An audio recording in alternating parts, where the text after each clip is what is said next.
semuanya, perkenalkan nama saya Joy dari kelas 4 nomor absen 29 dan juga ada teman saya Nati absen 2. Pada kesempatan kali ini kami akan menjelaskan mengenai zaman batu dan juga zaman logam. Kita Paleolitikum.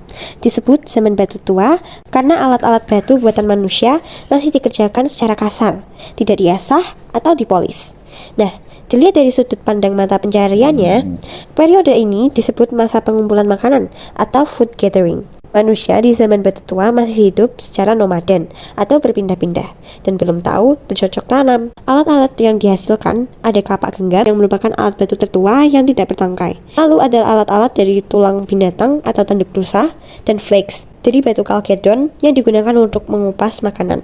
Lalu kita akan masuk ke zaman batu tengah atau Mesolitikum. Zaman batu tengah berlangsung sekitar 10.000 hingga 5.000 sebelum Masehi. Pada zaman ini ditemukan juga Zokenmondiker yang merupakan tumpukan sampah dapur berupa kulit kerang dan siput. Selain itu ada Apisosroch yang merupakan gua-gua tempat berlindung yang seringkali memiliki lukisan dinding. Lalu ada beberapa alat-alat yang dibuat. Ada berupa kapak genggam atau pebble yang tidak bertangkai, sedangkan kapak pendek Hachukorte adalah sejenis kapak genggam yang bentuknya setengah lingkaran. Lalu ada zaman batu muda atau Neolitikum. Pada manusia mulai berkembang secara pesat dan mengembangkan pertanian dan peternakan. Dimulai dari kerjasama yang baik dan kepercayaan kepada arwah atau kekuatan gaib. Alat-alat batu buatan manusia juga sudah mulai diasah atau dipolis sehingga halus dan indah. Alat-alat yang dihasilkan antara lain kapak persegi seperti beliung, pacul, dan torah. Lalu mereka juga mulai mengenal estetika dan membuat perhiasan berupa gelang dan kalung dari batu indah dan kayu. Lalu kita akan masuk ke zaman terakhir dari zaman batu yang merupakan zaman batu besar atau Megalitikum. Merupakan fase terakhir dari periode Neolitik yang dimulai sekitar 4.000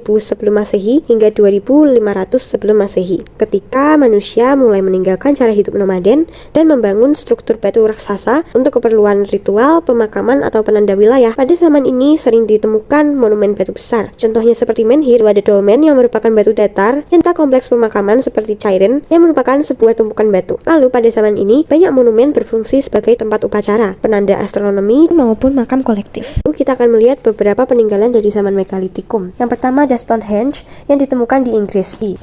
Lalu kita beralih ke zaman logam.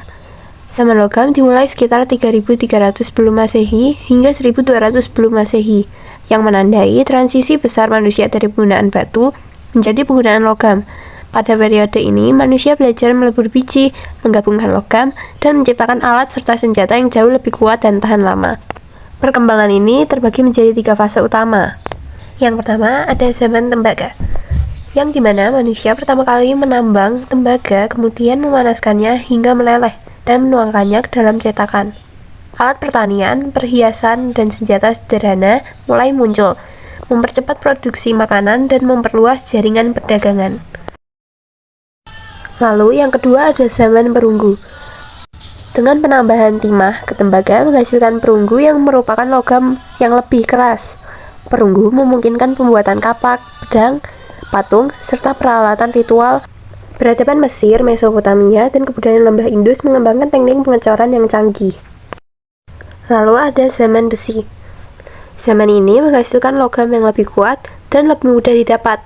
Besi mengubah pertanian, yaitu bajak yang terbuat dari besi jauh lebih kuat daripada kayu atau batu, sehingga tanah dapat digempur lebih dalam dan produktivitas meningkat. Perubah militer, yaitu pedang, tombak, dan baju zirah, yang memberikan keunggulan dalam pertempuran karena lebih tajam dan tahan lama dibandingkan dengan batu dan perunggu, dan juga merubah infrastruktur. Selain itu, pengetahuan tentang peleburan dan pengolahan besi menyebar ke berbagai wilayah, seperti Eropa, Asia, dan Afrika. Ada beberapa teknik pada zaman ini. Yang pertama, teknik bivalvi. Teknik ini merupakan teknik cetak 2 sisi menggunakan cetakan yang bisa dibuka tutup. Biasanya digunakan untuk produksi massa seperti kapak atau mata panah.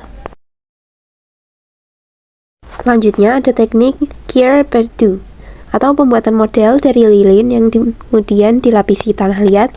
Teknik ini biasa digunakan untuk membuat arka dan perhiasan yang memerlukan detail. Lalu ada beberapa peninggalan seperti kapak perunggu yang ditemukan di Mesir, Mesopotamia, ditemukan di makam raja. Lalu ada patung perunggu yang merupakan budaya Dongsong dari Vietnam